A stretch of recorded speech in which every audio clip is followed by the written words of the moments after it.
Can you hear me? Spector, come in and sit by the door. Isn't that beautiful? We should clap for him.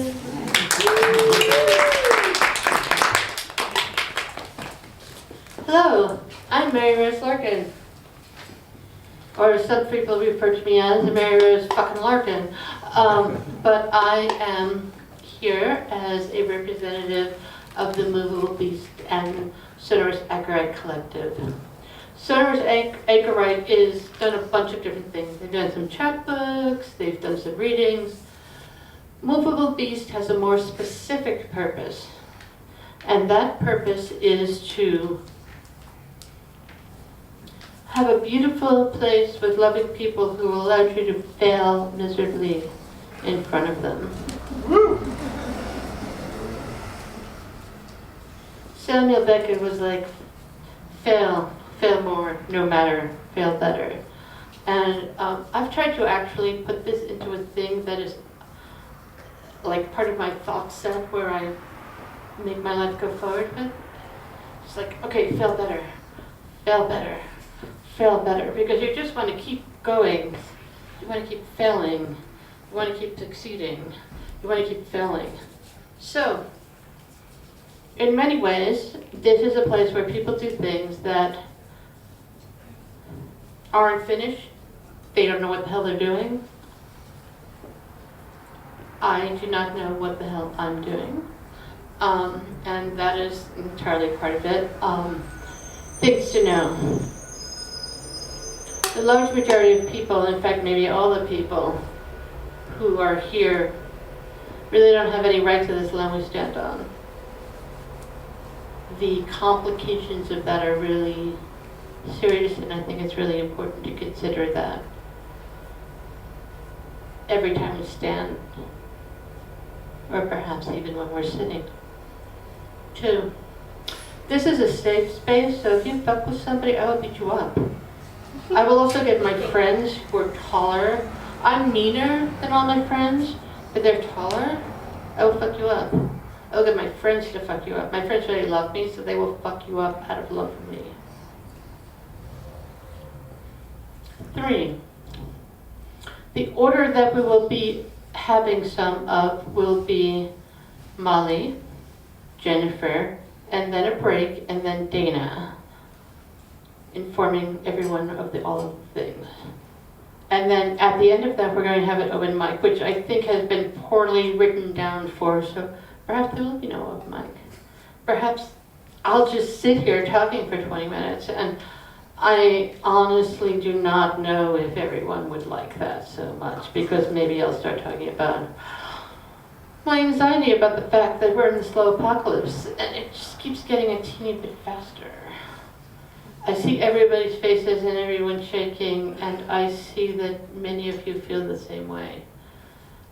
I don't know what to do about living in an apocalypse.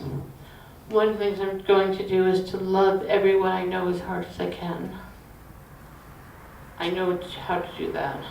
The other thing I'm going to do is that if my roommates, boyfriends, family considers, since they're not documented, considers a possibility of danger, I'm just going to invite them all to live in my house. I have hardly anything to give in this scenario. I will give everything I have to give in this scenario. Just saying. So, before Molly starts and I introduce her, and which I'll probably do a really not great job at because I don't know Molly, but I do know she's awesome. Because everyone's like, oh my god, Molly's coming, that's so awesome. So she may have to plug her unpluggables, etc. I do know she's been like the 4-time winner of the Moth, which is a really terrific storytelling thing, and that she's a really terrific storyteller. So that's what and then I read some things online because that's what I do, because me and the internet are one. Or for a long time I thought the internet was keeping all the things that I don't know. Now I'm more suspicious of it because capitalism. Just saying. So, but I did read some of Molly's stuff that's on the internet, and she's actually awesome. And then she also teaches at Pima, which means that she is not awesome, but she must have an enormous heart. Because damn, community college students, it's not always the easiest thing to be. It's not always the easiest thing to teach. So, before Molly comes up and does some awesome thing, I'm going to read from this little chapbook because obviously you're all here to see me. But this is called A Monster's Topic Sentence, and I'm just going to read bits of it throughout. And it's about the fact I have rheumatoid arthritis, which is a disability, so sometimes I dance, sometimes I crawl. And it's just different. So I'm going to read a little bit of this, and then Molly is going to come up. Unless anyone has any questions. Does anyone have any questions? I don't see one question in this group, which makes me, I don't know how I feel about the lack of questions. I will say, when I first started writing, I banned the question mark, and I banned the exclamation point. Question! What is the order again? We will have memorist and storyteller Molly, and then we will have folk singer Jennifer, and then we will have the woman who believes she's a pirate. Well, we'll have a break, and then we will have Pirate Dana, who looks so very beautiful in her pirate. And then we'll have outfit. open mic. And then we will have open mic. Wonderful. Does everyone feel good about that? I can switch it around. Okay, I can totally switch it. You know, I am responsive to the needs of my constituents. When does the revolution start? I was going to say. I just wrote, I'm on Facebook because I'm old. And I just wrote the other day, the present is also the now. So let's just say now. There's been a revolution for a long time. I'll just say that. My kids who aren't my kids, it's complicated. My kids who aren't my kids are all like radical punk trans people, and they've been throwing the revolution for a really long time, about 20 years. Thank you. In my heart, I have been in the revolution since Jimmy Carter lost in 1980. Because after all, he was our last great president. Ever since then, we have just been sort of taking America and throwing it through like a food processor and then just giving it to late-stage capitalists so they could pull the language. They can pull the language, which they do. They'll take the language and they'll use it for their own purposes, which mostly has to do with late-stage capitalism, which is extraordinarily unfortunate for all of us. Any other questions?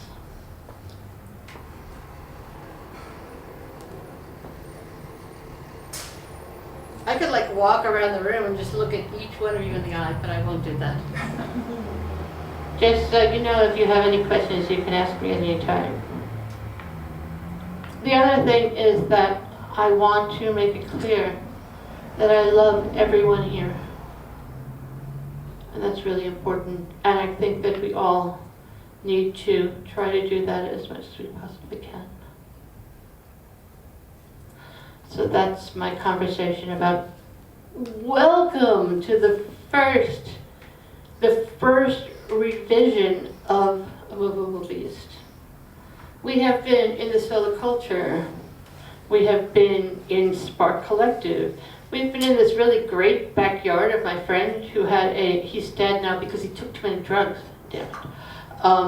But he was my hairdresser and he had like a garden in the back of his salon and we did it there for a while. The point of this is the reason I do this is because I want to make sure that we're all building community all the time. This is what I can do. I'm really glad David decided it was a time to do this because I think we need to build as much community as possible, and it's a part of my trying to be as wide as possible, like trying to have as many open spaces that things can hit as possible.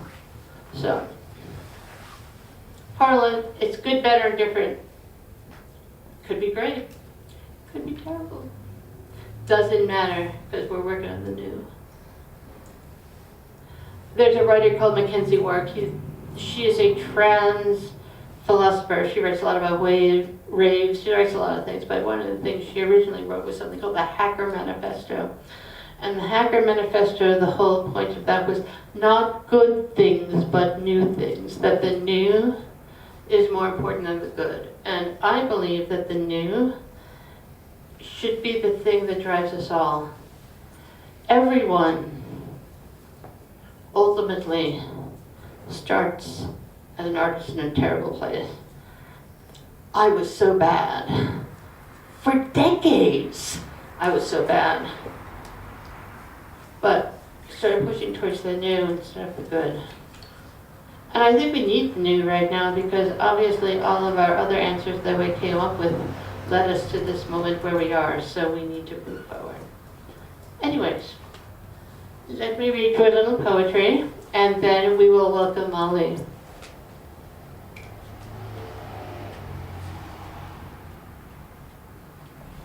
So there's a woman named Katie Standler who teaches about illness and illness and writing. That was the thing she does. She always teaches about trauma and writing and stuff. So I took the illness and writing thing because I'm just like, holy fuck, I'm so sick. I am 1/4 of the person I am. And this helped me figure it out. But also she started talking about topic sentences, and I don't know how I feel about that. But the poem, which I'm reading one part of, is called The Monster's Topic Sentence, a chaotic murmur. Pills, currency in random and in motion, my little boxes inhabited. Mixture of every backup round, involuntary on-self ecstasy centered in understory. The pleasure of hurting, not pleasure, not thinking, the topic sentence of monsters. Please welcome Molly McCloy.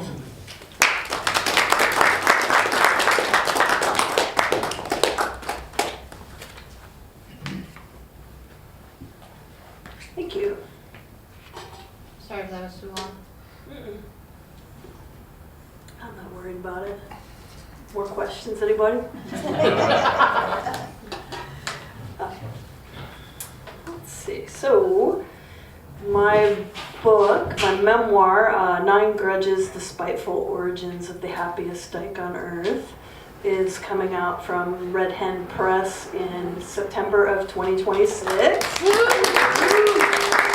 And if you'd like to follow me on my publication journey, I have a Substack. It's Molly McCloy, substack.com, or just look for Happiest Dyke on Earth on Substack and you'll find it. This is from sort of late in the book. It's from 1988. It's a 1988 time period, true story. I don't know what you need to know except my brother Tom is 2 years older than me, and this is called The Assassin's Book Report. Suburban Phoenix, 1988. My older brother Tom came home one day and said, "Hey Molly, I dropped acid last weekend, saw this cute hallucination of you as a little girl, and I decided to stop being a dick." Tom had been a dick to me for years. He called me fat girl and lard ass. He called me Utini for a full year when I was 7 because he wanted to convince me that I was an adopted pygmy named Utini. Now Tom stood there in his New Order t-shirt, his long skater bangs in his eyes as he smiled warmly at me. Was this a trick? Maybe not.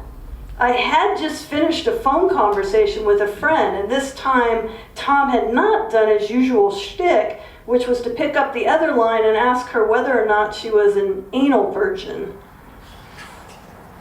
I waited for Tom to break character, to howl, "Just kidding," and insult me as usual, but instead he kept smiling at me. This LSD must be a miracle drug, I decided. Then Tom asked me if I wanted to trip with him. I did have my weekend free, except for that essay due on Monday.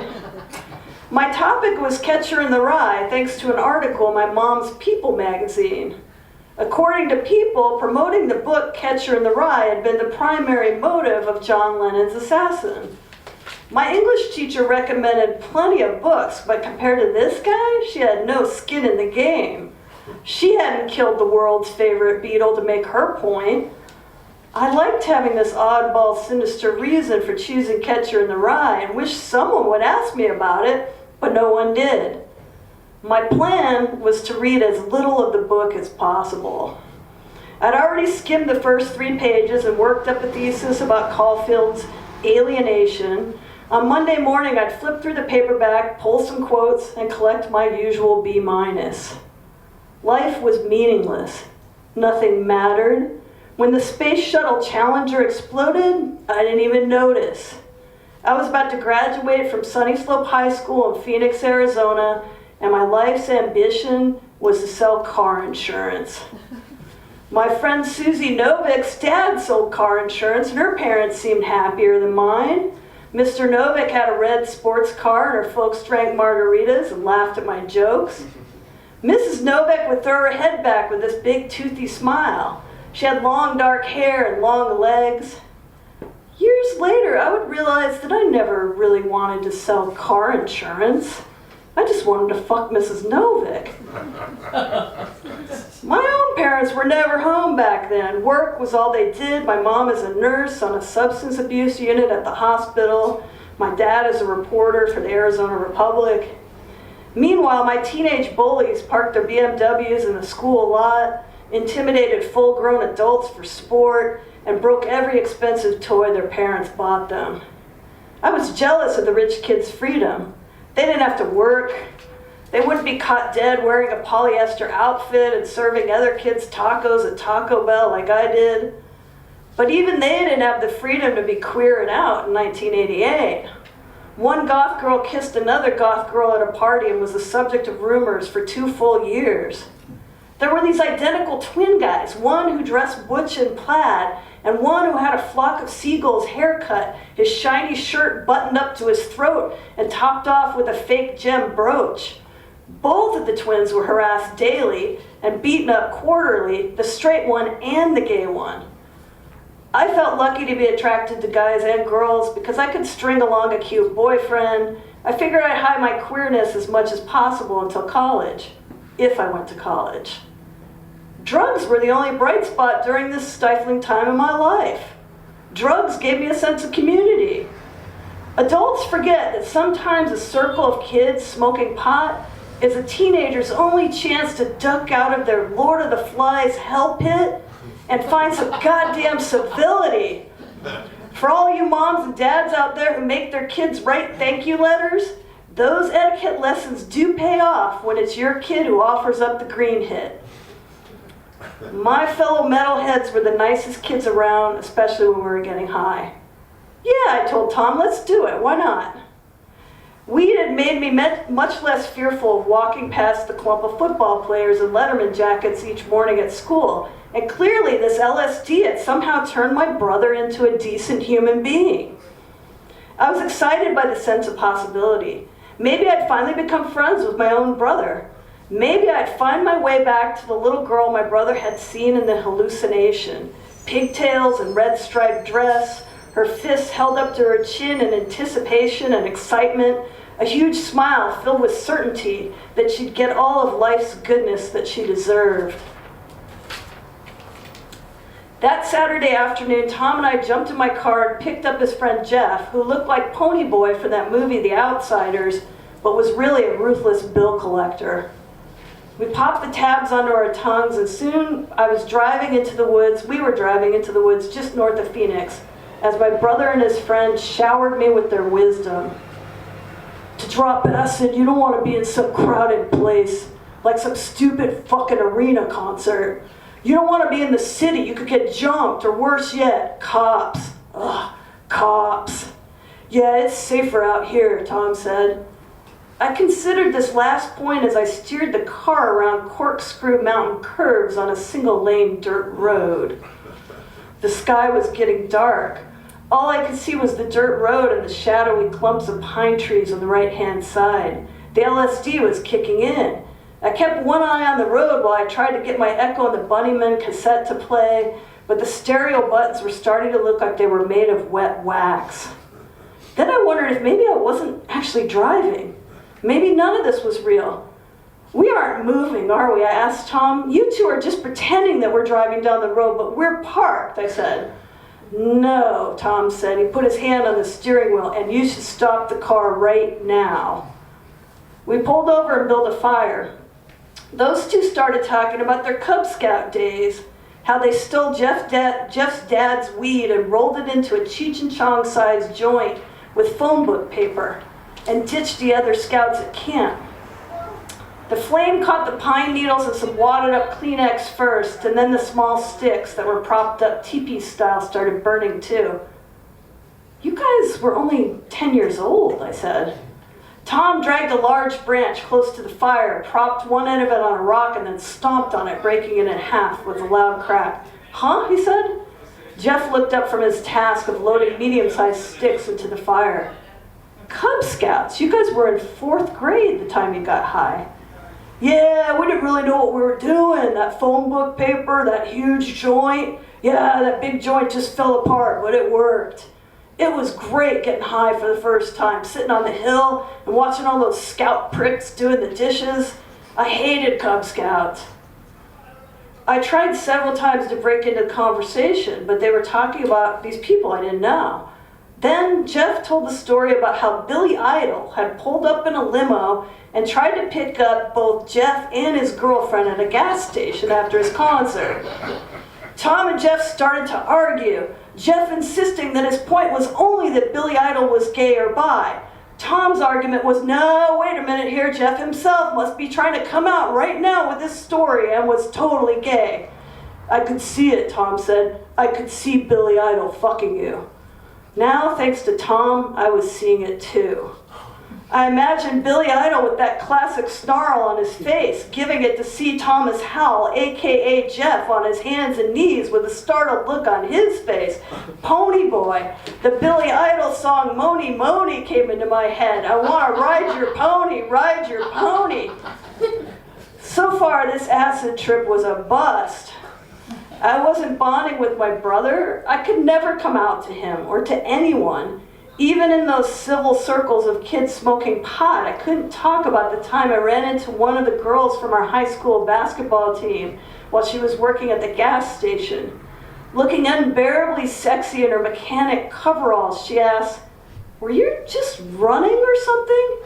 Because the sight of her caused my heart to pound.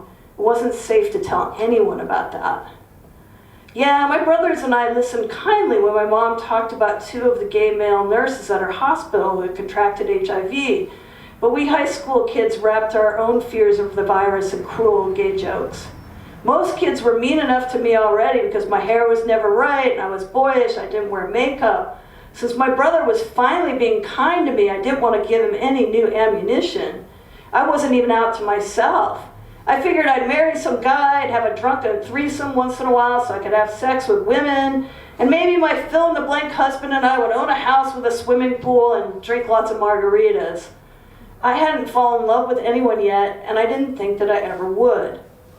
As Tom and Jeff ridiculed each other, I looked at my hands, waved them in the air to watch the tracers, the perfectly trailing slices of light. I watched the embers fly from the fire and turn into inchworms doing somersaults. I watched the sky, which looked like a pachinko game full of spinning ammonites. I stepped back and forth, attempting to stand under just one star. I was doing this dance next to the campfire, shuffling back and forth with my head thrown all the way back so I wouldn't lose sight of my star. I knew it was impossible and silly to stand under just one star, but I didn't care. Somehow I moved in just the right way, at the right time, and it all clicked into place. All of the other stars faded to black, and my chosen star spotlighted me, its fuzzy beam of dust motes connecting me to the cosmos. That's when the big thoughts started coming. I had the realization that this beam of light was packed with my ideas and my dreams and my observations, my insecurities, my subjective experience. At that point in my life, I could define the word subjective, but I had no real independent sense of self. Just constant fear. Now I could see my own thoughts as words inside cartoon bubbles floating up to the star in that beam of light. Fear, mom, dad, risk, all kited into the sky. For years, I had been so cowed by insults that I'd hidden any uniquely identifying features that would make me vulnerable to attack. I'd stopped wearing the Judas Priest and Iron Maiden concert shirts and even stopped going to the concerts, though I loved the music. I chose the simplest nondescript outfits I could find, collared shirts and Levi's. One day during sophomore year, these girls who had picked on me in junior high gathered around me to copy my biology answers while our teacher took a smoke break in his office. The girls asked me what my favorite band was. They looked sincere and friendly, but I knew that a common mean kid tactic was to fake interest in some lonely kid and then pounce as soon as the kid mistakenly opened up. To any outsider, the moment would have looked innocent enough, but I was locked in a state of terror. My hands shook. I shrank away from the shell of my body, which I left abandoned at the lab table with these girls and their bobbed hair and bangled bracelets and squeaky voices. I shrank into a dark, safe place somewhere in my own gut where I fretted and shivered and obsessed over my reply. Well, I count 4 whole years since Wendy here called me unpretty and unpopular, and since a friend put Vaseline in my hair on the school bus, and her other friend told me I needed to lose weight and cut in front of me in line in the cafeteria, and her pack of guy friends pelted my brother with grapefruit from the window of their Blazer and then blasted him with a fire extinguisher. And it's only been a month since that night her other friends threw full beer cans at my car because I had a long-haired guy in the passenger seat. And it's only been 2 weeks since I got called a rocker again, even though some of the preppy girl posers now wear fringe Motley Crue shirts since the band has morphed into sellout pop stars. That asshole still did the little bullhorn thing with his hands and stuck his fingers in my face when he yelled rocker at me. So, I'm not going to say AC/DC. The Eurythmics? Too gay. What should I say? ZZ Top, I said finally, carefully. The other girls nodded. They didn't pounce. The shaking of my hands slowed a bit. I breathed a sigh of relief. Maybe they were actually being friendly? I was completely unable to assess a threat, so I would shut down protectively during any interaction. I picked ZZ Top because those girls probably couldn't make jokes about a bunch of crusty Texas Roadhouse guys with long beards. Do I even like ZZ Top? I'd learned to hide so well that I'd hidden myself from myself. Now as I stood in that starbeam in the woods, I realized that all those rich kids who ruled the social order were also walking around with their own starbeams of insecurities and fears. Maybe they were as scared as I was. Maybe they were not such perfect gods. They ruled only these tiny fiefdoms on a vast, expansive planet. Now I was not scared of them. I wanted to hold on to this fearlessness. I decided to stop hiding. I decided that I would wear red sweatpants to school every day after that. I wouldn't give a damn about what anyone thought or said about me or what I wore. Words couldn't kill me, and what couldn't kill me didn't matter anymore. I felt powerful. Years later, in my late 20s, I would use yoga and meditation to find perspective. I would breathe and stretch and find a similar feeling of connection and peace and power. However, since no one had shown up to the desert wasteland of 1980s Phoenix offering Eastern spirituality to teenage dyke metalheads, it was LSD that saved my life that night. I stood there under my star feeling unterrified for the first time in years. Maybe it was time to start taking some risks. I thought about my parents. They'd both been born into poor families. My dad spent his toddler years in a trailer, and my mom and her 3 siblings grew up fatherless, their mom working as a maid. My parents had worked their asses off to get me to this high school full of rich kids, and here I was shooting for a B-. What the hell had happened? During my freshman year, back when I wanted to study genetics, my science teacher was shipped to the mental hospital because he thought he was Elvis with God in his knee. My sophomore year English class was taught by a PE teacher who did nothing but play Trivial Pursuit with us. Junior year, when my friend Anna's biker mom ran the car into their apartment wall and left a Cadillac-sized hole, Anna and I did cocaine and went to a Dio concert. When that huge hole in the wall wasn't fixed for weeks, we tried crystal meth. I dragged my ass home for the crystal meth debacle and picked up a phone call from the editor of the school's literary magazine who wanted to publish one of my poems. When I tried to pitch a new piece I'd written about how the rich should just eat the poor, she said, "Wait, haven't you read A Modest Proposal?" And I said, "No, I've been snorting meth and playing Trivial Pursuit." When I went to the magazine's meeting, the faculty advisor, Mr. M, said, "Have you ever heard of the Manson family?" I was Squeaky Fromm's high school teacher back in California. He handed me a staple journal with Fromm's poem bookmarked, a piece about watching little kids play in the grass.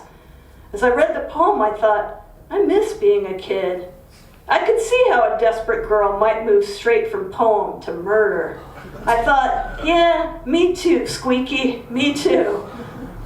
Just a few weeks after that, my old freshman science teacher was finally released from the mental hospital just long enough to don a white fringed jumpsuit and sing Hound Dog for the school talent show. True story. After the show, I complimented him on his performance. He told me, "I never wanted to be a science teacher. I always wanted to be a singer." Now, as I stood in the starbeam, tripping in the woods, I asked myself this question: will I one day regret my career in car insurance? My next thought was, I should try. I should try harder, a lot harder. Later that morning, I made my way home and I cracked the paperback again.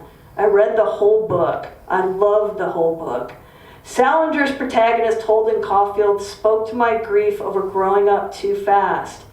Caulfield mourns the death of his younger brother, and he mourns the loss of childhood purity and innocence. I started smoking pot when I was 12, unwinding with a bong hit after a long, hard day at junior high. I felt so adult scoring my weed, but I was getting high specifically to feel like a kid again. I was nostalgic for the good old grade school days. Salinger was the first writer I'd read who spoke to that longing, that grieving of childhood that teenagers do.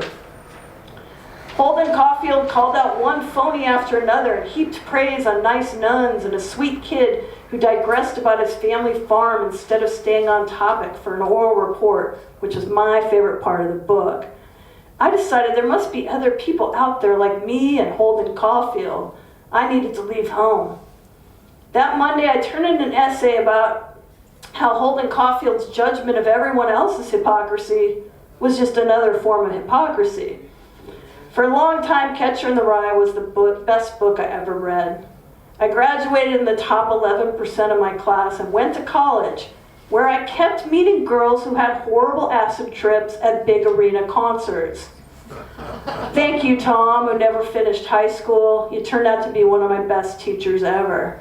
And to the guy who killed John Lennon just so he could publish a book review, I'm not going to name you because I won't hype a murderer.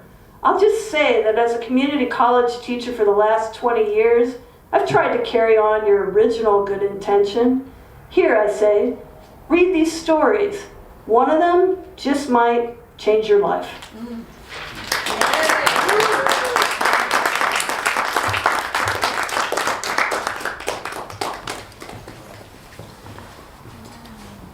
I just feel like that's the most auspicious way we could re-become that is absolutely possible. Also, as it saved my life in the 80s too. It actually did. So our next person is Jennifer Spector, and since I kind of just sadly trashed Molly's introduction, I'm going to do a thing where I actually read from a source of things I didn't write. Anyways, the thing I know about Jennifer Spector the most is that she's a folk singer and that my friend Angela loves her. So I love her too because of that very thing. But I know more because there are things written down. I know she is a member of some folk group, which is Apicella, is that right? Frankly Scarlet. Frankly Scarlet. Yes. I know that she has had a really good time, or been a really good, has had a lot of experience in the folk world, which can be a really wrong place, but not for Jennifer. And I'm really excited to hear her play. So welcome, Jennifer Spector. Hey, thanks.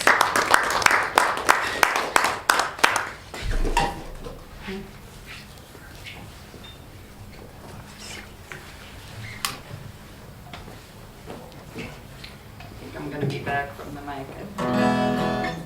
Oh, thanks. Oh my God, Molly, I've been waiting to hear you live. I was really glad to see the Taco Bell one online, and I was an instant big fan of yours. So can't wait to get your book. So yeah, thanks.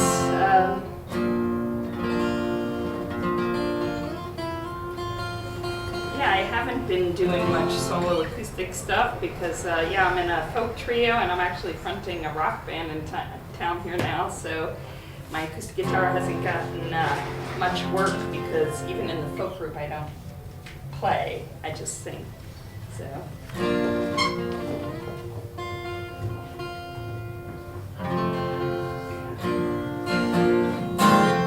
Anyway, this is about taking a road trip.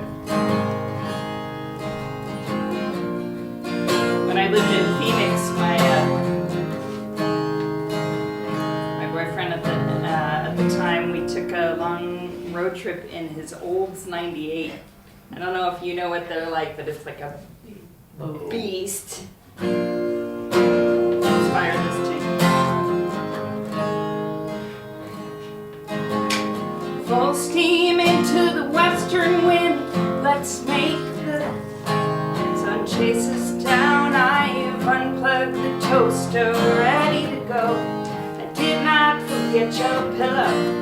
I'm happy you're not sleepy though. I'd like to bend your ears.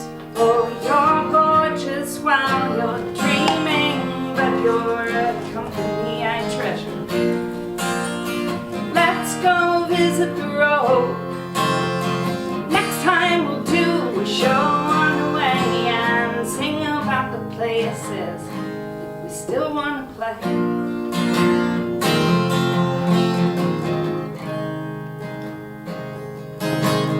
I'm so glad we took your ride, a more comfortable car than mine. It's big and American, it's got less smiles and a much better stereo. AAA's in my pocket and paperbacks in the glove. Steinbeck and Kerouac lacking some attention. We've got roadside attraction, no entry fee. Well, we can't live on loud, but it gets us in for free. It gets you a house, it puts you on the road less traveled, it leads you to the path of discovery. Let's go visit the road. Next time we'll do a show on the way and sing about the places. Go visit the road. Next time we'll do a show on the way and sing about the places.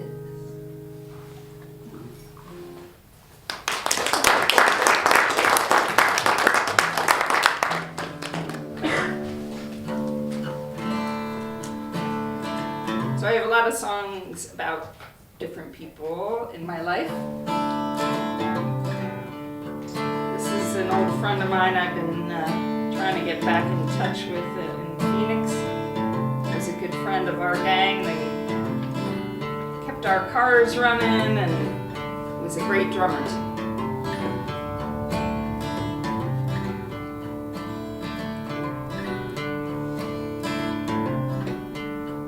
Nose to the grindstone, shoulder to the wheel. Nose to the grindstone, shoulder to the wheel. If he keeps his head above water, he just might get to feel what it's like to be in black instead of ruby red. He works too damn hard for his daily bread. He's the ace of spades, the jack of all trades, done in record time.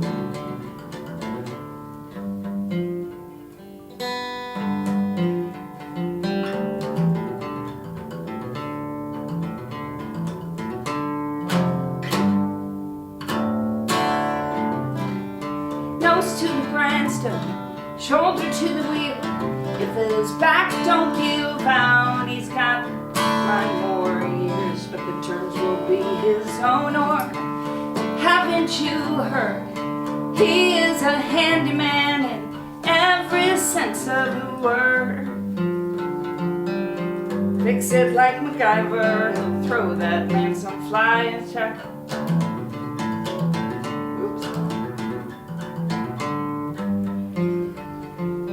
Mix him up a drink, it's getting late, that boy needs to unwind. Have you seen my brother? Can I ease his load and carry time to time what he can hold? I remind him of his mother. Would I make her proud by boasting of his talents right out loud? Nose to the grindstone, shoulder to the wheel. He's saving up for his Harley 'cause he wants the real deal. Take his girl to Bisbee, crown King Jerome. She'll hold on so tight, she'll feel the freedom in his bones. He's the ace of spades, the jack of all trades, down in record time. Always measures twice, 'cause throwing dice, well, it ain't his style. Nose to the grindstone, shoulder to the wheel.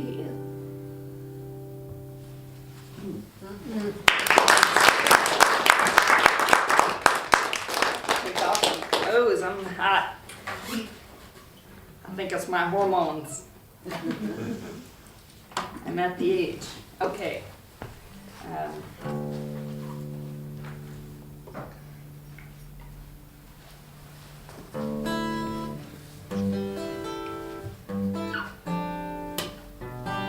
This is called Hairline Cracks, and it's about not being so critical of your partner. Is it the first time you're in love, or the third time your heart's been broken? Did you trade a smoker for a drinker, for a jealous girlfriend? Do I have to dance around the question of walking over your hot coals? These haven't been laugh lines lately, and they're making me look old for my age. It's mix and match, faults and hairline cracks. Perfection is illusion. I'll ask you kindly to hand over your magnifying glasses.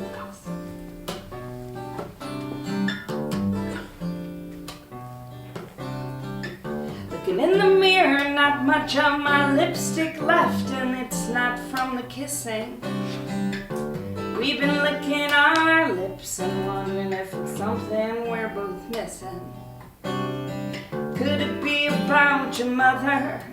Was your father the invisible kind? You're a Freudian field day, but I got my permission slip signed. Well, it's mix and match, faults and hairline cracks. Perfection is illusion. I'll ask you kindly to hand it over, 'cause we've been through thick and thin. Yeah, we've seen it all like the back of our hands. We know where the rough spots are. So then, why do we act blindsided? frozen in the headlights shining. Isn't it time that we let that go? By now we ought to know. Ooh.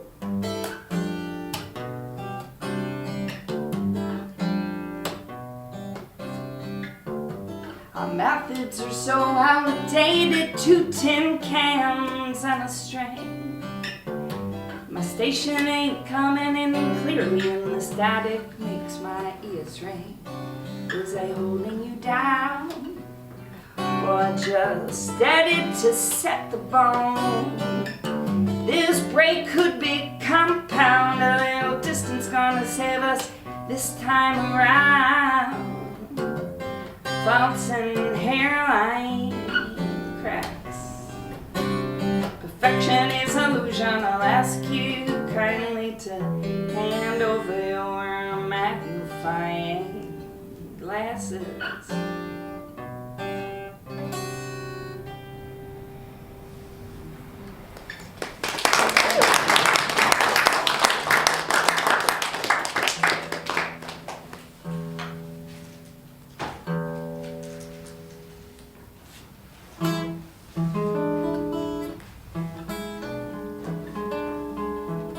Greasy spoon.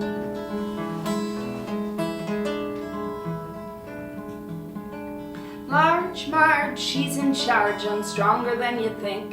She's like Rosie the Riveter in polyester pink, slinging eggs by the dozen, coffee by the gallon. She's my heroine this morning. My, does she have talent? See, she's going with the cook, but she's winking at the busboy. It's our passion play. Don't want to miss the show, so you better take me down to your local greasy spoon, where the local folk are hungry for hashing out the truth. And this booth feels like home when our home is far away. It's our comfort food, just like a mama made. Fingers fishing through the jelly so I can preserve my toast. Grape if necessary, but strawberry is the most. And there's small talk at the counter, how things used to be, and how though the price of oil's up, we all just want world peace. Pork chops are on special and desserts are homemade. See, I like it that way. So won't you take me down to your local greasy spoon, where the local folk are hungry for hashing out the truth. And this booth feels like home when our home is far away. It's our comfort food.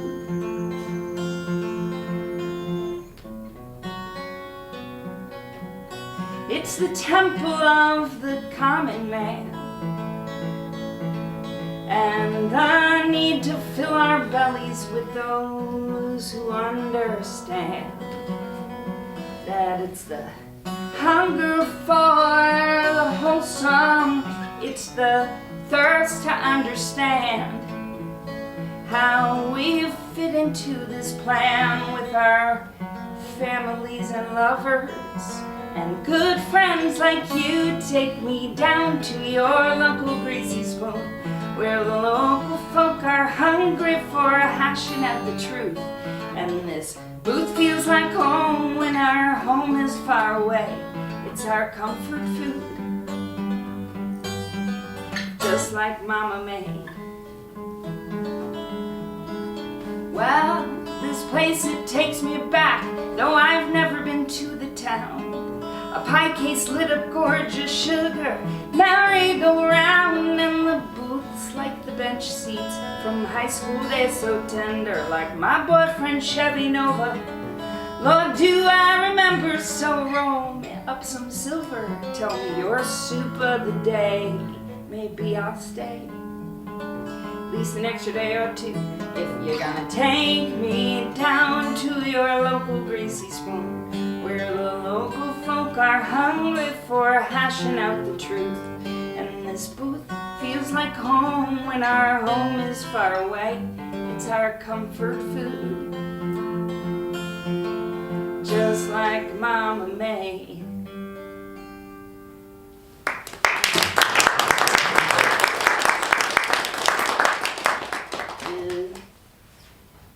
So I'm gonna do the song. It's an old one of mine, but it's, you know, the funny thing is my friends used to call it my hit, and the funny thing is it's about being a tremendous rock star, which I kind of pretend to do now that I'm playing a rock band in town. We're playing Black Iris next Friday on 4th. So, but this is called Big in Japan. And so the story goes, I was a huge fan of this duo called Swan Dive out of Nashville. And he wrote for Performing Songwriter Magazine, and they just played local shows. But somehow they got picked up by Sony Japan, and they had 4 top 10 hits in Japan, huge in Korea. So they'd go over and they'd have like tons of screaming fans and playing these huge venues, and then they would come back to the States and they could just play the local coffee house or anything they want because they weren't recognizable, yet they had this other life, you know, in the Far East. So I just thought that was really cool. So fast forward up until a couple years ago, I was living in Seattle, Washington, and I was in a duo with my then husband. And we played this place out on Whidbey Island called Otten Murphy's, was a wine place, a wine bar that overlooked the water. It was beautiful, but it only fit, you know, the room to play in was only about this big. And I got a notification on Facebook. So the woman, also named Molly, had moved to that little island, and she was doing a little reunion show with her partner to a small group of people. I never thought I'd get to see them live. They hadn't played together in like 10 years, and when I went up and kind of fangirled and was like, oh my God, and I wrote this song about you, which I've never sent her, by the way. I don't know why. Anyway, she's like, you don't know who I am. I said, oh, I am. I know you guys were big and stuff. And so I got to meet her, and maybe one day I'll send her this song. Okay. Yeah, no, we'll do that.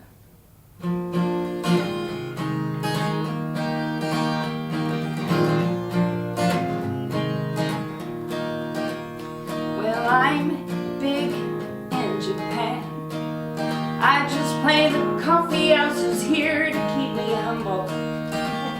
Cause when you're big in Tokyo, Osaka, Kyoto, then you know it's hard to go back home. I need bodyguards and limousines, the sake that I drink is free, and I have got chopsticks made of gold. They play me in their tiny cars and no karaoke bars, fan clubs in millions, I'm told. Well, I'm big in Japan. They try to pull the hair right out of my head. See, they all want a piece of me. I'm Hollywood and I'm NYC. You know it's hard to go back home. At airports screaming with handmade signs, backstage is fine wine where my M&Ms are only blue. I assign those napkins every day, they sell them back on eBay. Paparazzi pays me when my lawyers sue. Well, I'm big in Japan. I play the bar and grills here to keep me humble. Cause when you're big in Tokyo, Osaka, Kyoto, then you know it's hard to go back home. I'm the it girl for the high school crowd. They cut their hair and dye it just like me. CDs by the boatload and the t-shirts 2 in a key. Demographic 13 and 17. I'm big in Japan. I just play the coffee house is here to keep me humble. Cause when you're big in Tokyo, Osaka, Kyoto, then you know it's hard to go back home. I got an honorary PhD in keys to the city. Live TV special on New Year's Eve. How dangerous my job can be with the stalkers and the groupies. Godzilla's green with jealousy. I'm big in Japan. I keep it quiet here because I'm humble. Cause when you're big in Tokyo, Osaka, Kyoto, then you know it's hard to go back home. Well, I'm big, I'm tall, I'm small in the States, not in Japan.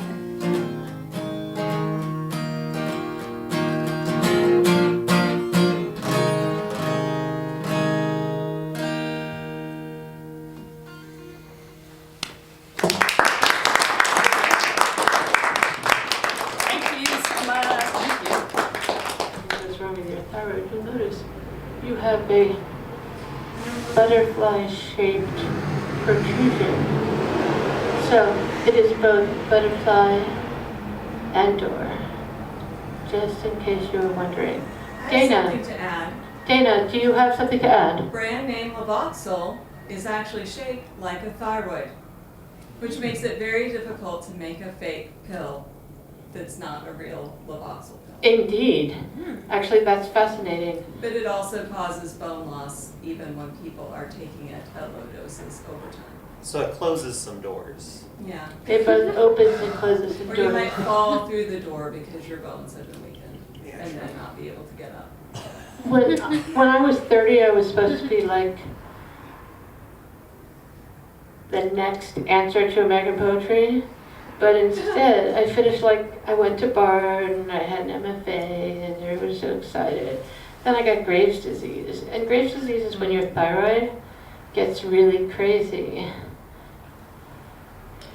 And what it made it for me is that it made me stop writing, because my writing is like a canary in a coal mine. Because if anything goes wrong, the writing stops. It just doesn't become desiccated, I don't know. It becomes something that really surprises me, because language is my only and most holy cathedral. And to have that just go away is a very complicated thing. Speaking of that, I'm here to introduce Dana Henry Martin. I could say a lot of things about Dana Henry Martin. She sent me a bio. It is on the Facebook. But the thing I like about Dana Henry Martin is that I think she's a remarkable poet. I'm really interested in writing, and I guess I'm considered an experimental poet, but I'm really interested in sort of this.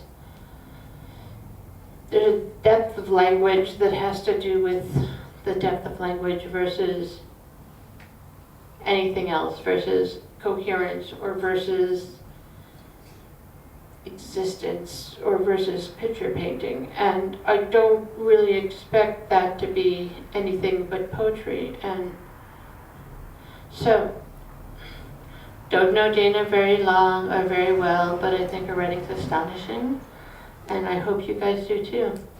Welcome, Dana Henry Martin.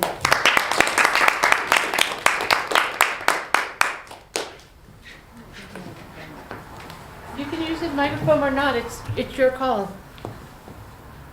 Definitely don't want this. Can you guys hear me without the microphone? I'm really loud. Oh, yeah. Sure. And I can't help it. So I have POTS. Anybody know what that is? Postural orthostatic tachycardia syndrome. A bunch of people got it after COVID. It's a form of autonomic dysregulation. I took a bunch of propranolol so I wouldn't fall over and pass out in front of everybody, but I feel very high and I can't feel my tongue, so we'll see how this goes. I want to thank David very much for letting me be here tonight, and Maryrose. I also want to thank Maryrose because what I'm going to read is a poem that I'm writing every day. I thought it was going to be for 4 years. I started it on November 6th. It looks like I might have to do it every day for the rest of my life since we now have a king, apparently, and not an elected president. The poem is called Write This. Every section is Write This. Every day when I sit down, I make myself meet the moment that I don't know how to meet.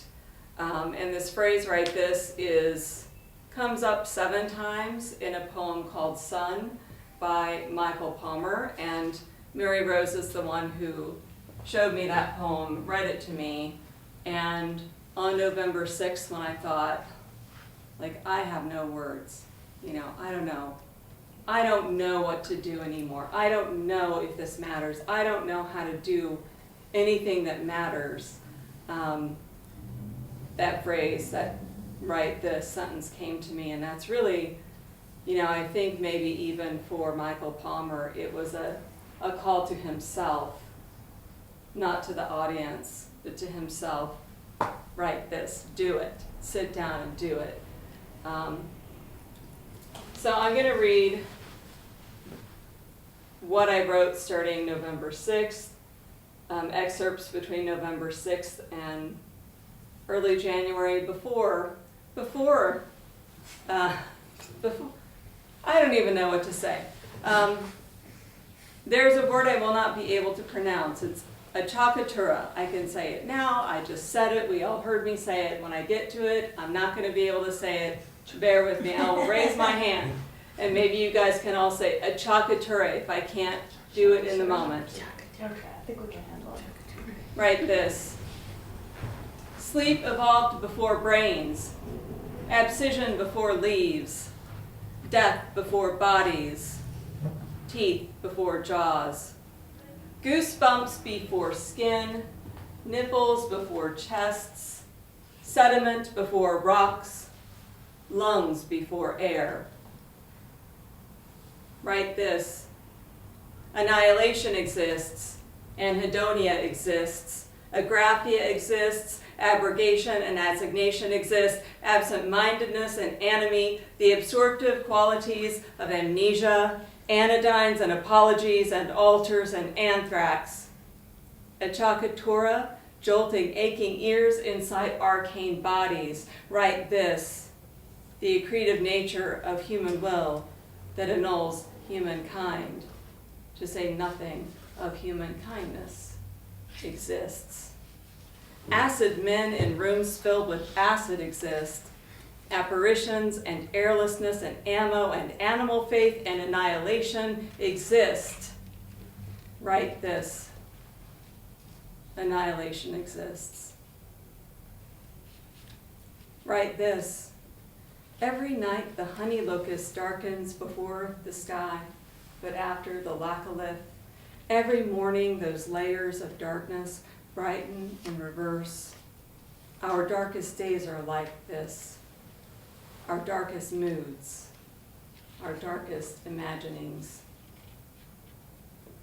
Write this. My mother slit her throat so she could sing. My mother had silt in her throat. My mother slit her own song.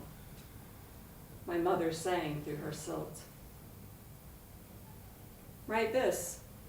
You are the meadow now. Meadows have no consequences. The meadow, 1 meadow is a courtship display, 2, a breeding ground, 3, a carbon sink, 4, a community. You are a beaver meadow, a fire meadow, a flood meadow, a glacier meadow, an eruption, a meadow ready to be drained, shorn, burned again into existence, into you. Write this. The sky doesn't protect the body from wind-blown stones. The sky doesn't jangle with stars. The sky isn't clear when it pours. The sky doesn't carry our prayers like messages on the backs of extinct pigeons. The sky seems blue because, appears black because, appears orange because of our eyes. the limitations of our eyes. The sky only appears. It isn't. The sky isn't at all. Write this. Poetry is the sky, and the sky can't be owned, and it is infinite, and it doesn't even exist. Write this. Consider the sky after Krakatoa. Blazing colors drifted for years with the wafting ash cloud. Consider the sky today. You probably haven't, unless your sky is a bomb, a dark wash of war, a long wound that won't clot. Edvard Munch said, the Krakatoa sky was a flaming sword of blood that slashed open the vault of heaven. What is the bomb sky? Write this. A blinding cloud. Write this. That collapsed. Write this. The lungs. Write this. Of hell. Write this. Have you ever slept with your head in someone's lap until the sun crested the desert sandstone slopes and you mistook it for God because its light exploded behind your eyelids? Did you believe it was the end of times? Never? Me neither. Write this. We sang before we spoke, we dreamed before we woke, we died before we lived, we loathed before we woed, we ran before we walked, we killed before we birthed, we trapped before we hunted, we shot before we aimed, we burned before we smoked, we broke before we mended, we washed before we stained, we soldered before we cut, we soldiered before we warred, we shit before we ate. We slayed before we ate. Write this. We seeds made the world, made the world, made the world in our image. Write this. We dwell in an inert past, matter without soul, without wind, without reason. We do not touch our bodies, high treason, but we'll finger your hides. We are not land or sky. We find elsewheres to be used. We stuff nature in tubes. We snuff light from unholy sources. We are firmament, indivisible, concentric spheres, sublunary, non-contorted. We filth and purge. We pluck birds and drown guilt. Write this. We taunt hell every day, tottering on death's pounded roof. Write this. We must occur. Write this. My relationship with my mother was umbilical. My relationship with my father was biblical. Write this. The way crows remember humans for years, especially those who are unkind. The way we negotiate over how far apart border crossing bars will be set and how high. We settle for a width that will let small animals pass, but not bears or deer or human beings, not even children. The way the creatures who cannot pass will eventually die.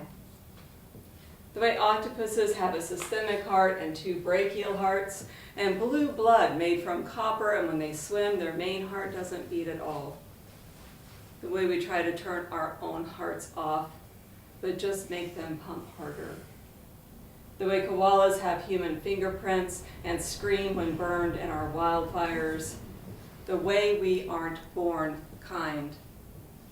The way slugs have 4 noses but can't smell our salts, which turn them into slime.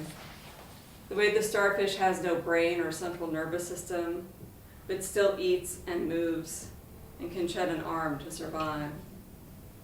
The way we survive by not writing things like this down. By not knowing them, by not listening, by believing the world is something other than what it is, and that we had no hand in any of our own lives. Write this. Finches peck at the pomegranate split open by night's cold. Snow dusts the laccolith's misshapen spine. A red-tailed hawk circles the cemetery looking for distracted quail. Cottonwoods go bald along the creek to reveal branches whiter than bone. Red erupts from trees that don't belong here. All else is gold. A barn with no door winnows its emptiness. Leaves drop from the honey locust like sparrows who've died midair. Write this. Life is a prisoner of dreams transmitted through our bodies into the fields. The tools we call machines strive as passionately as children to untangle arteries stuck to our hearts like corn silk. We are what sows and what's sown, recycling our seeds ceaselessly. Every day we've sunk another foot without our knowing as the rows ahead narrow and the tractors quicken. Sometimes we find hair in the soil or a shoelace. Sometimes it's our own, and we are no longer walking into the future. Write this. You show me a painting and call it a photograph. You show me a photograph and call it a memory. You show me a memory and call it a delusion. You show me a delusion and call it evidence of God. You never show me God. Show me. Write this. How much sky behind your trees and what color, and can you inhale it without gasping? How long before you're more than minimally toxic and hallucinating like you just scaled an imaginary mountain? How much plastic in your groin and your blood and your heart and liver and brain? How laden are you with mercury as you drag yourself from one farm day to the next as heavy as a bucket full of gutted trout? When will you return to that first garden and ask why? Only to hear your own voice snap back at you like a stranger's. All question and no answer. When will you give up and float in the cyanobacteria bloom until the sun takes you, until the night takes you, until anything that will have you takes you? Write this. I awoke to light in the eyes that was not God, a trinity of men holding a single flashlight. I awoke to an inquisition. Would I talk? Would I tap out messages in Braille? Would I rattle off the codes I learned when I was a child? Breaker 19, 10:4, 10:17, 10:33, 10:38, 10:45, 10:45, 10:45. All units, please report. I woke below the ground. I woke in the hole. In the mud, in the grave. The velvet of my body touched the earth the way I once touched my mother's endometrium. Of her, I think. I am of her, not of them. The Trinity reaches with its 6 arms to pull me up or push me down. The last word I say is mother. Write this. A building can be a cube, a horseshoe, the first letter of a name. A child can be birdsong, laughter, a memory, or a dream. Blessed is the one who crosses police lines or speaks of lockdowns and losses or numbers of rounds. Blameless the one who dwells in the echoing chamber of the silence while refusing to remain silent. Write this. A building can be a bomb, a shrine, an oversized casket. A dream can be a memory, laughter, birdsong, or a child. Hush now. Don't write this. This is not yours to write. Write this. Ovum, ox, oil, owl. Write this egg, this cow, this liquid, this bird. You can draw the letter O, but you can never close the circle. Your body aches for what feels like breaking. A breaking off, a splintering, a fracture, like snapping a turkey's furcula for luck, the bone's interior suddenly exposed to air, that weakness, that crack like tearing a consonant in two, forever altering language. More room for O. Write this. I'm writing to moonlight. I'm writing to the Big Dipper. I'm riding to the low halo of bright lights around Diamond G Rodeo Ranch, up on the hill across from my house in Tokerville, Utah. I'm riding to the Christmas lights that haven't been taken down yet, to one of Elon Musk's satellites, which is like a metal trash can in the sky, a glinting eyesore rewriting our constellations, night after night. If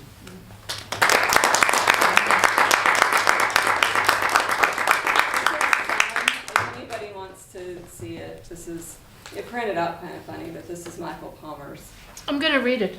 piece. I figured I'd do Oh, it I was like, you've already read it. You read it to me. You mean now? now. Okay. So we're about to have an open mic, but I thought that people would like to hear the Michael Palmer son poem that it came from. This is an old book. I mean, I think this book is from the early 80s, before, but which one of the 1988 is when that was published. 1988, thank you.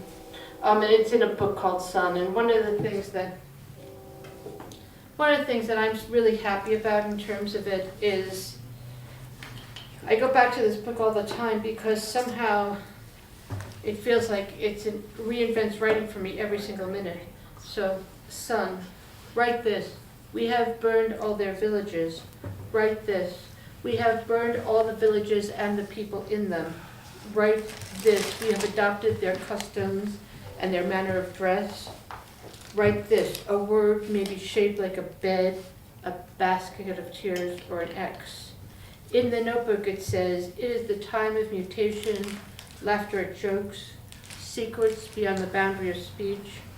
I now turn to my use of suffixes and punctuation, closing Mr. Circle with a single stroke, tearing the canvas from its wall, joined to her, experience the same thoughts at the same moment, inscribing them on a loquat leaf.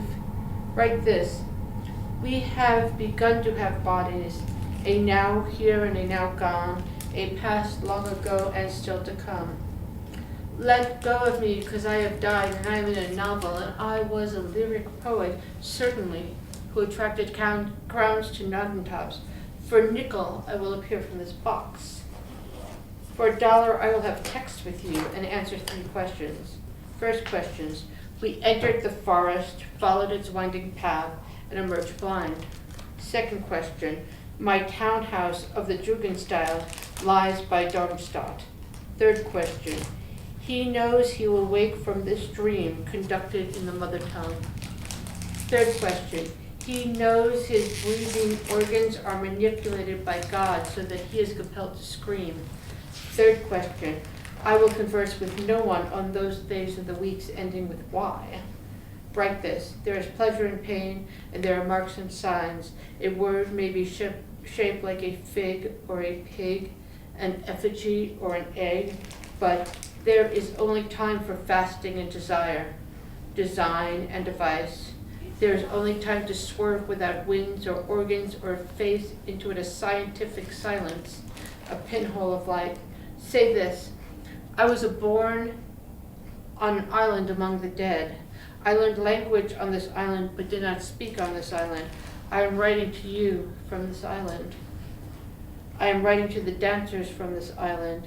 The writers do not dance on this island. Say this, there is a sentence in my mouth. There is a chariot in my mouth. There is a ladder. There is a lamp whose light fills empty space and a space which swallows light. A word is beside itself. Here is the poem called What Speaking Means to Say, though I have no memory of my name. Here is a poem called The Theory of the Real. Its name is Let's Call This, and its name is called A Wooden Stick. It goes yes, yes, no, no. It goes one and one. I've been writing a book, not in my native language, about violins and smoke, lines and dots, free to speak and become the things we speak, pages which sit up, look down, and resolutely row towards the setting sun. Pages torn from their spines and added to the pyre, so that they will resemble thought, pages which accept no ink, pages we've never seen, first called Narrow Street, then half a fragment, plain of jars or plain of reeds, taking each syllable in her mouth, shifting position and passing it to him. Let me say this. Niclohong is a blur. It is Tuesday in the hardwood forest. I am a visitor here with a notebook. The notebook lists minute words and flags above lights. It claims to have no inside, only characters like A against herself, B, C, L, and N, Sam's, Hans Magnus, T, Spear, all speaking in the dark with their hands. G for Gramsign or Goebbels, Blue Hills, cities with hills, modern at the edge of time. F for alphabet, Z for A, and H for an arbor, silent wreckage, W or M among stars. What last? Lapwing. Tesseract X, X perfects for X. The villages are known as these three letters, humidless, sunless. The writing occurs on their walls.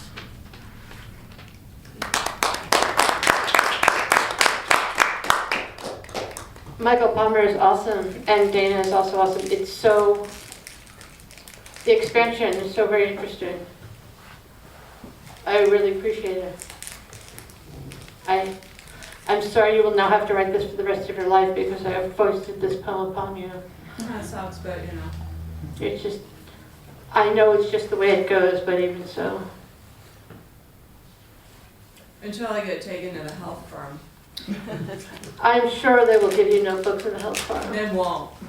No, they totally will because they want you to like write about your experiences. And No, they don't. you could just change, the thing is that I believe that you will actually have the notebooks, but you will need to use a cipher. Because you're supposed to be writing about your, gorgeous human new experience. So, our next reader, however, is Jeremy, who's going to read from a novel.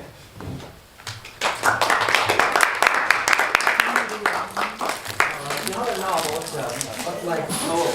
It's a book-like poem. I am so apologetic. And I decided to switch because of these readings. Thanks so much, Molly and Dana.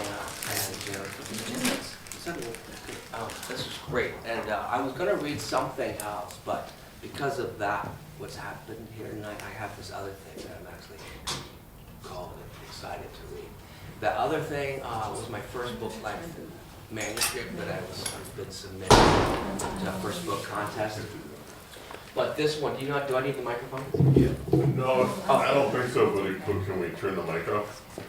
Hey, yeah, talk into it. We'll do Well, that. Oh, if he you don't just mind- wants to turn it off. It's fine, it's just that there's feedback coming Let's from turn it the off. speakers. Sure. Do I have to turn it on?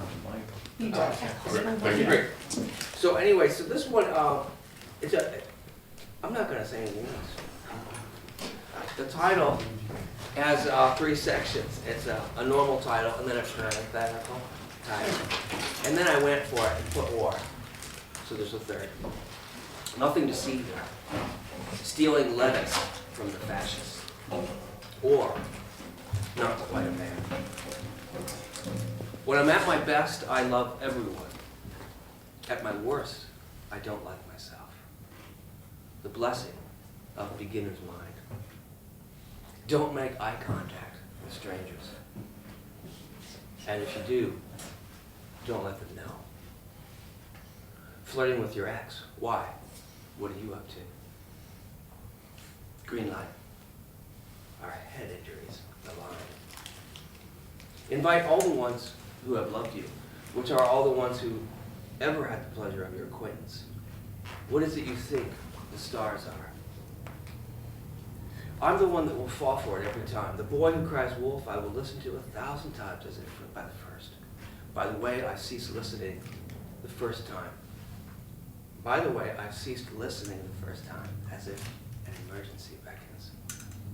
This saves energy, and not being flipped, who wouldn't want to see a wolf? Maybe that's why I'm so unhappy. I keep thinking there's reasons for things. I mean, good reasons. Or your ability to rise above it all, that ability to be aware that something else is happening in addition to what we think is happening, that openness to surprise, happy accidents await. There are two types of people in the world, and you aren't either of them. I sure do like you most of the time. I had kids late because my kids came late. Love and forgiveness, and not just for others. Hi, ladies. My girlfriend thinks you're competition. You're all right. You just needed to eat your own blade of grass. Oh. You're all right. You just needed to eat your own blade of grass. How many times did your mother have to tell you? The angel you wrestle with is yourself. Flunker's mind. How to talk to your strike-through children so you listen. All journeys are internal journeys. The internal journey is the big adventure. To go out is to go in. To go in then is to go out. Update. Most parents still raising children at home are also raising themselves. Some married couples will, in a shared mid-relationship crisis, renew their vows. We don't hear about renewing our vows to our children. We might be wise to.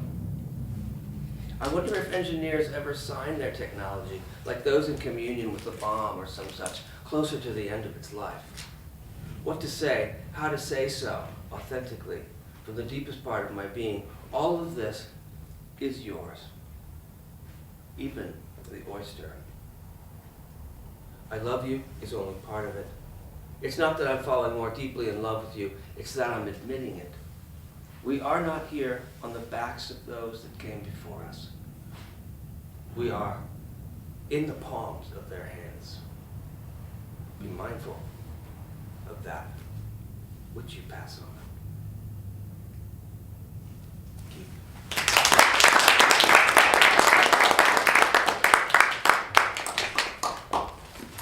Well, that had a lot of high awesomeness to it. Please come back and read to us some more. Please, please, please. Okay, so I have Malyssa at the question marks. She has decided yes. Yay!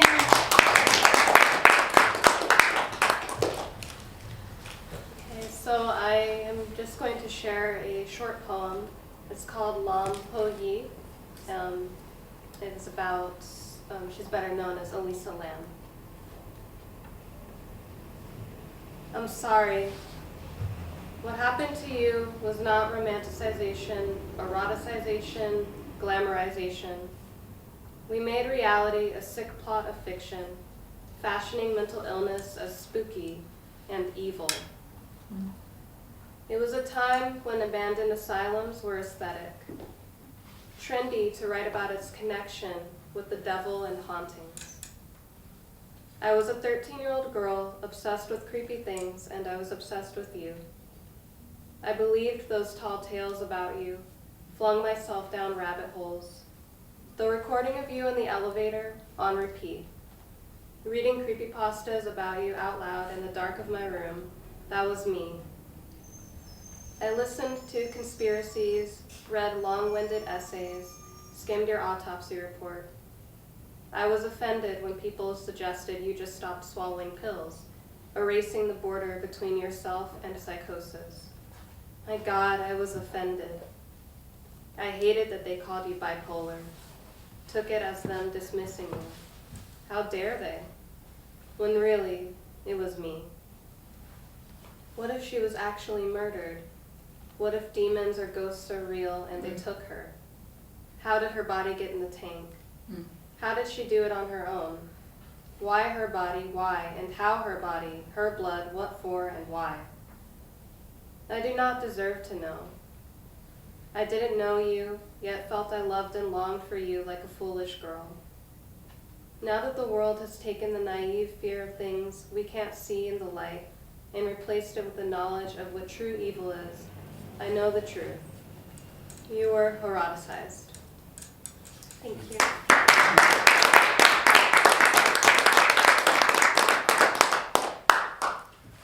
I have a really big problem with this reading, and that is that none of you are failing hard enough. Just want you to know. As far as our fail better thing is going, I am not seeing it happen here in this room this evening. There's just so much success here. I don't know what to do. Our next reader is Bailey. Unless they've gone. I think they've gone. They've gone, okay. So Ev, you're up. Ev is another member of our Moveable Beast collective. It's off, you're gonna have to talk to the world. Sorry, Steve. Okay, this one's called The Body is Heavy, the Spirit is Light. Let's see if it works.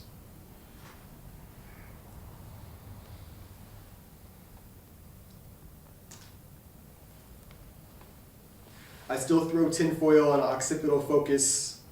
Illumina, Atenna, Pocus, Hocus, Hope It, Deflects, Orion, Mental Data.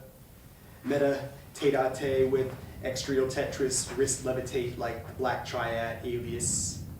For synovial, anatom, fibular, tibial, tarsi, menologia, frictionless dia, anabolatron, meta, nucleic, adenine, afflicted, addicted, Zerag, globules of glottal, spectorate, oxygen, carotid expressions, these Bachian ink blots, the Bosch, silhouettes of hell, the basalt, and amphibole walls padded, blabbing on antiluvias, Atlantimonian deluge, the Bermudian antimatter sigils and signals of soidal sinus, middle pyras, peak, amplitude, the soul's theremin there within, south the keratin, simmering, smogdarin out, smogs, nostrils, hues, avocados, mauves, the fuchsias, pistaches, the auber, chartreuses, profuse, chardis, pulling, pulmonary chariots, stretching, the inhale, Ganesh, elephant, hyro, panache, ghouls, and the eshatonic,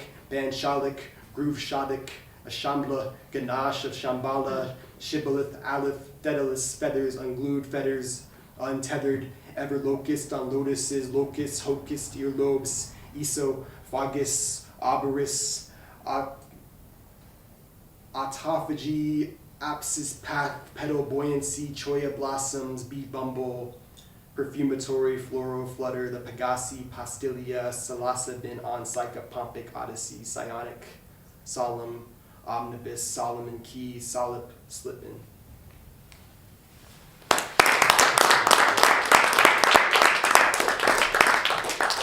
So I'm personally totally enchanted with Ev's poetry, so I hope you are too.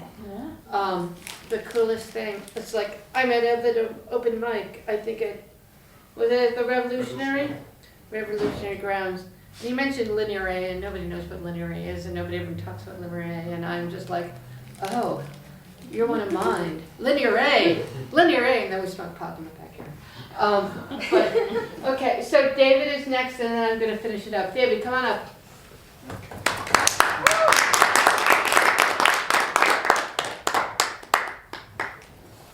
Just wanted to check, did you want to read? Yeah. Do it. Yeah, then you're up now. You're up now. What's your name? I forgot. Miles. Miles. Miles is up. Miles, come Okay. spend some time with us. I just forgot to write you down.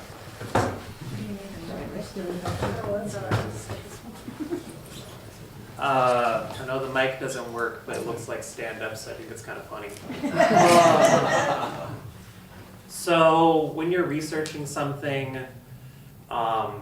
there comes a point when you reach this thing called saturation, when the facts become so frequent that you begin kind of seeing repeating information, repeating facts in words and sentences. So I'm going to do something. So since my phone's turned off and I don't want to turn it back on again. So my father passed 2 years ago, and I'm trying to compile all his poetry that he's written, and it's all over, like we dug through his apartment, little scraps of paper, legal pads, index cards, the works. And I'm going to share 3 dreams that I had after my father passed, followed by the poem that I can remember the most at this moment. So, I know it's not very poetic, but yeah, failing better. So, the first dream I had when my dad died, there was one dream where I remember I was sat down with both my parents across from me, and they looked at me and said, "Hey, you're old enough. It's about time we tell you this. But you were born a contour." I didn't know what that meant in the moment in the dream. And I asked them, "What's a contour? What does that mean?" It's like, "We're so sorry." They said, "We've tried raising you as a human, but you're a contour." Again, this is the dream logic. Later on in the dream, I remember being in my childhood room, seeing the door cracked open, hearing kind of a creature crawling through the hallway, and thinking that the creature, kind of like in any cheesy horror movie, was going to burst through the door. But instead of it going through the door, it melted over the door frame like a shadow or crude oil. And then I woke up, but in kind of more of like, not really a scream wake up, almost like in a laugh that you realize you're kind of hurting, like, like, oh, that's a funny bone. The second dream I had when my dad died, this was one I remember going to sort of this little kind of sports bar kind of place, visiting my sister and my mother, and I was going to be visiting them. I go there, and my mother's there kind of where the waitress is at, kind of that little host area. And she says, "Hey, your father's here, but it's not really your father. It's one of my friends, but you have a condition where you're going to see someone that looks like your father, but it's not." And I was like, "Okay, word." Again, dream logic. So I go over to the little table, mozzarella sticks, buffalo wings, pizza, and then there's this person here that looks just like my dad, verbatim.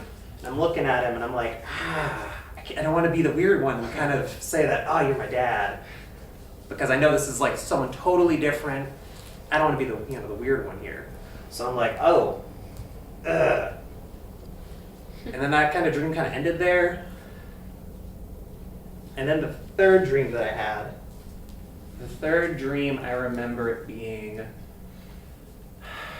can tell I'm kind of blinking now. This third dream was one where I remember the train went off.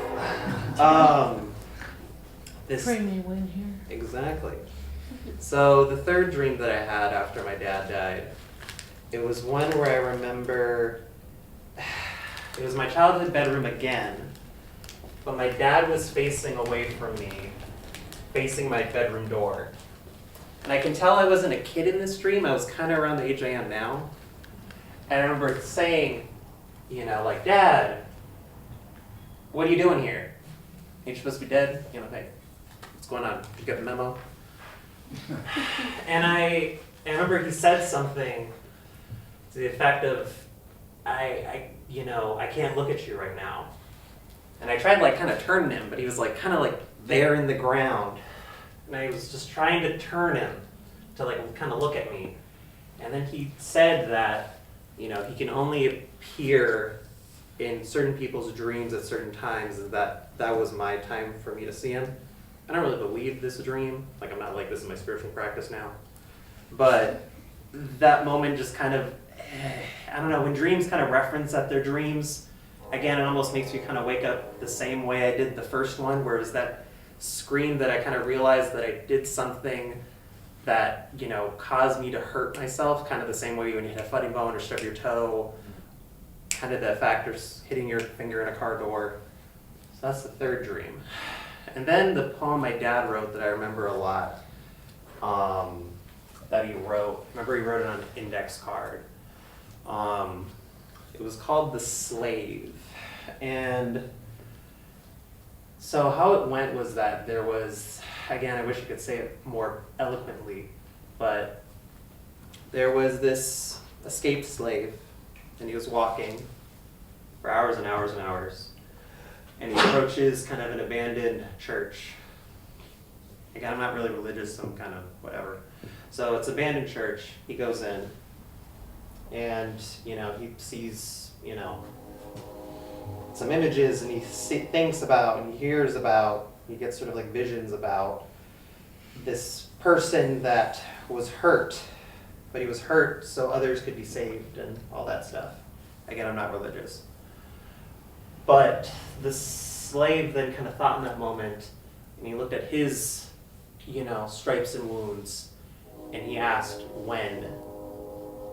And that's 3 dreams that I had after my dad died, and a poem that I vaguely remember, but remember too well. So that's not.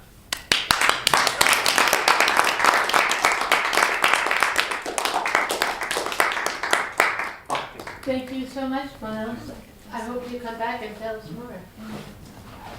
Or turn on your phone and tell us the other things. Either way, it's perfect. So thank you. David is going to read, and I'm going to finish up. Are you ready, David? Sure. We are almost at the end. If anyone wants to bolt, you just have to not bolt for like 5 minutes. Thanks. Thank you all for coming to the first Moveable Beast of the new season type thing that we're doing. It's kind of fun just to see how things come together, because it really has too many moving parts by design to possibly be controlled. And so it's just thank you for being part of this particular assemblage. Is it going to be once a month? Yeah. Oh, and that's the thing is I just talked to John, and I got the next one and the one after that. So the next one is March. So if you are all coming, it's going to be on a Wednesday, March 26th. Woohoo! Yep, from 7 at 7. And then the one after that Did is... you say from 7 to 7? No, 7 Yeah, starts at starts and ends 7. at the same time. Yeah, that's not too bad. That's just my... Unless we want a marathon. We could read like Winter's Day. Yeah. Yeah, 24 hours. And then, and then the next one is April 23rd, and that will be the last one for this. And on April 23rd, both That's myself open. will be doing 20 questions for 5 masters, and Ev will be reading also. Nice. Well, I thought, I have, like many people, been avoiding the news. Just because whenever I do, I get sad. So I read it once a week at a certain time and then ignore it. But I thought that I wrote this, it's actually a prologue to my book that came out a few years ago. And I wrote this, and it seems appropriate, so. Dimple signal, the idiom is ripe for plucking.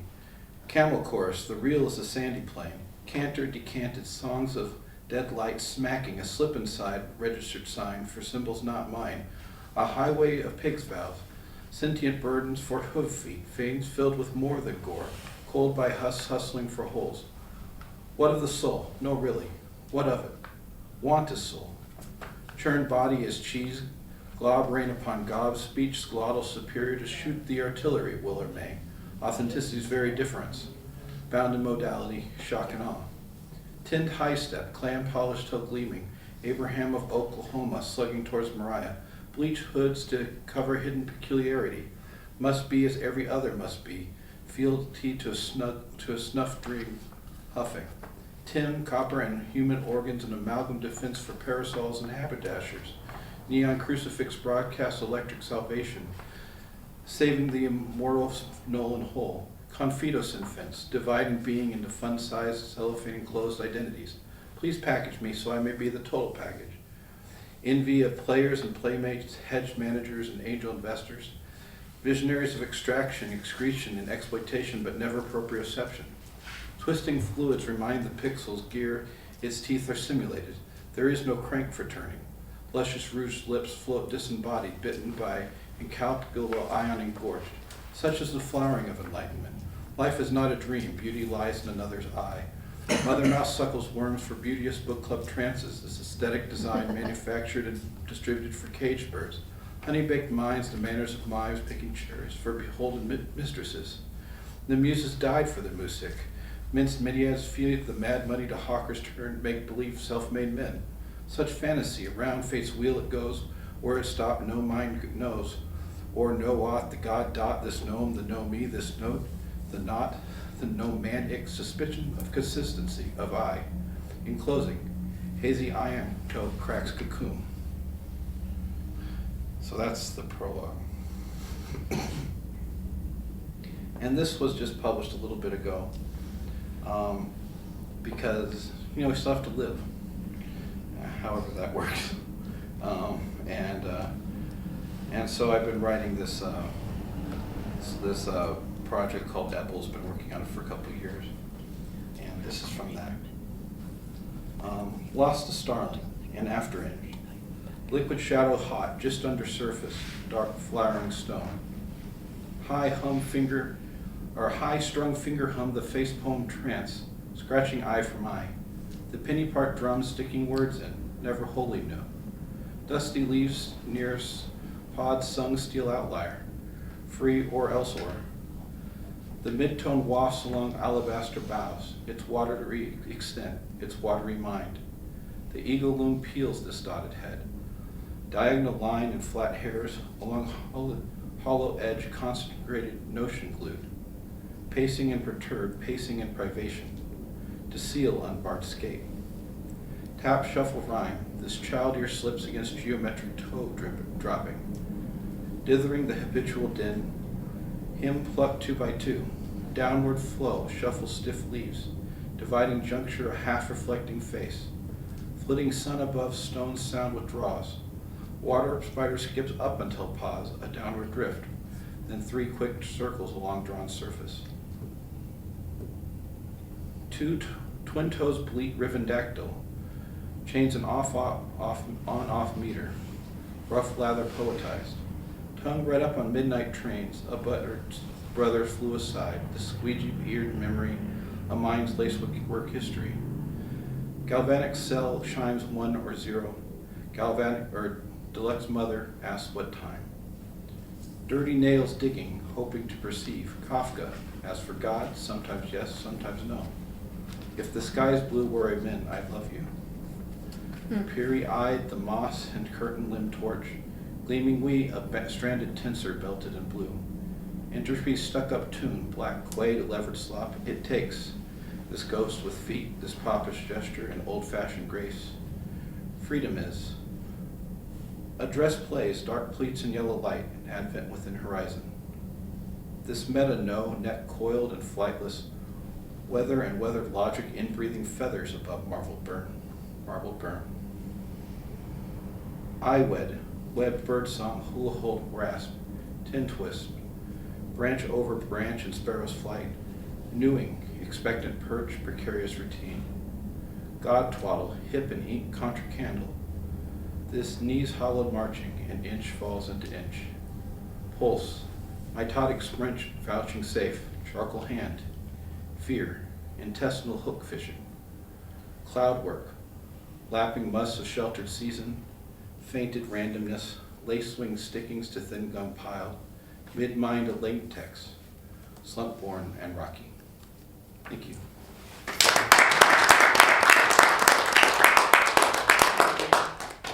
So that's David Weiss. He is another organizer and protector of the Moveable Beast.